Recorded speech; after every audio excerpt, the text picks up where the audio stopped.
So you're looking at forks for your bike. I bet you want a pair that you can just fit and fork get about. Well, these are the Lyrik 2023 Ultimates. I've had them for over a year. Did post a review when I first got them. That was over a year ago. I go back to the start of my channel. But now I've had them for over a year. I've realised I should have actually done a follow-up review, but they're so good I've actually forgotten about them. I just take them for granted, which is a sign they're an amazing piece of bike kit, I think. So if you're looking at front suspension for your bike, and maybe you're at a fork in the roads and not sure which direction to go, keep watching. This review, if nothing else, will be unforgettable.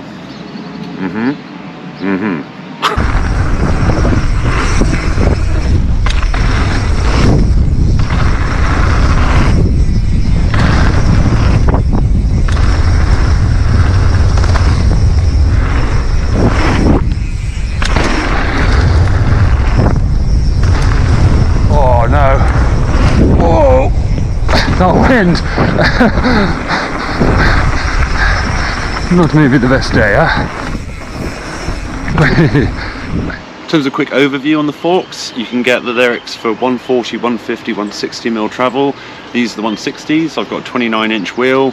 You get a bolt-on fender, which fits exactly to the forks. I think it's a good sort of low-profile design. I like the fact it's not too big, but definitely traps some of the mud, which is good. Keeps off your face.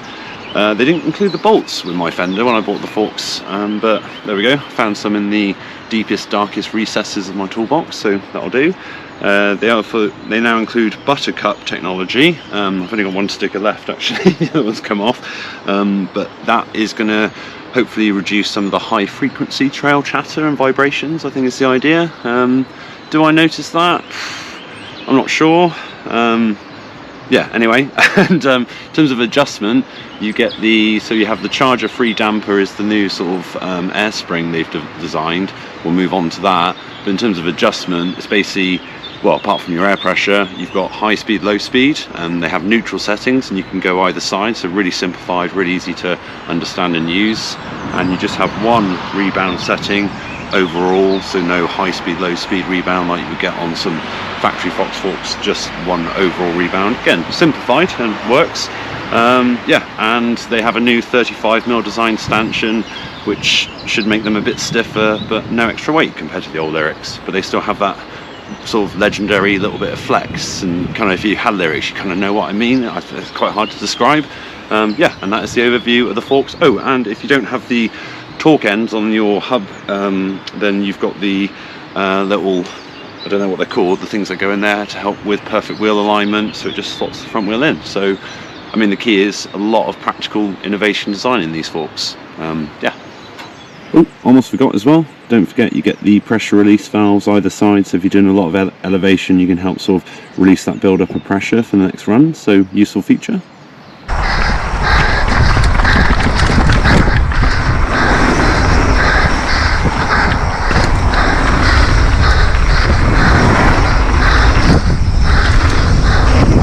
Yo, that was nice.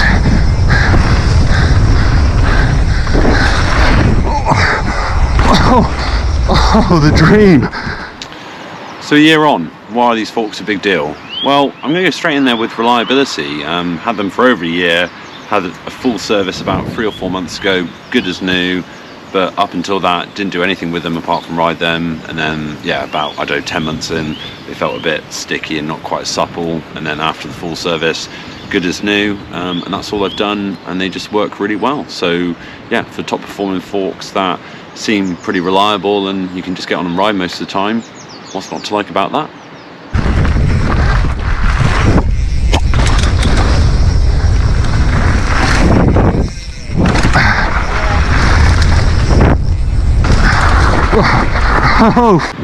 So where I'm really impressed with the reliability of the forks, I guess just as much so is the performance, and it's that charger free damper. Whatever magic they've done with that air spring, it seems to give you this lovely bottomless middle, very linear, very predictable, lovely pop. But I'd say for 160mm they actually seem to have I don't know, yeah, probably almost feel more like a 170, 180 mil fork with the way they've designed the spring in a good way. But obviously you've got the lightness and the agility of a lightweight 160 mil fork. So yeah, but that charger-free damper, the linear progression into the middle, it just seems bottomless, and that's where they feel like very good forks. And yeah, the best forks I've had for performance, as well as not really having any issues and just riding them all the time. So yeah, top two, doing pretty well so far.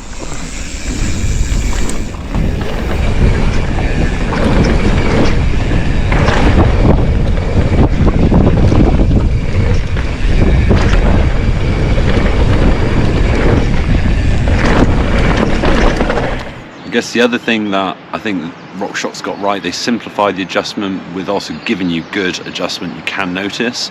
It's not maybe, I think you can have almost too many dials and get lost in that, particularly for some riders, or some riders, again, if you're a fessalist, as I would say, then yeah, you can't have enough of that. But I think they've done a good job at giving you a good range for a top spec fork, but also making it simple and also effective and meaningful when you make adjustments.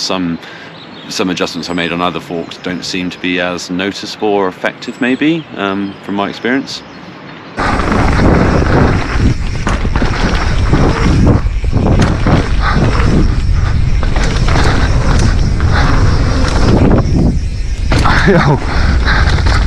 Another thing I noticed when I first had them, they're really quiet, like pretty much silent, and that's, you know, not that makes a massive difference, and with trail chatter, you know, but it's just amazing they can have that top performance and also yeah, make it that quiet, and they're still really quiet now. So yeah, just saying.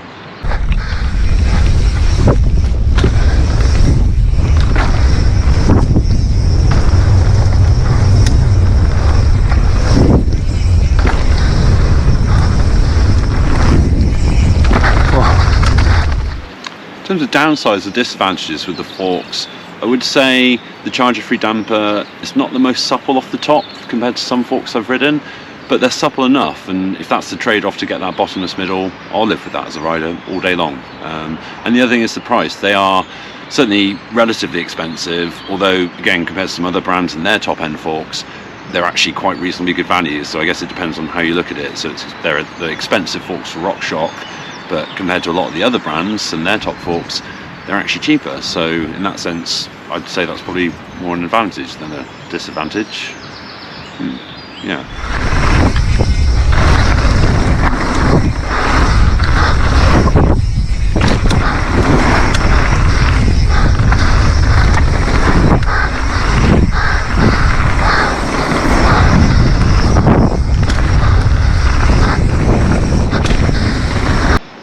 Just like to say thank you for watching as always. I actually went through 5,000 subscribers a few days ago.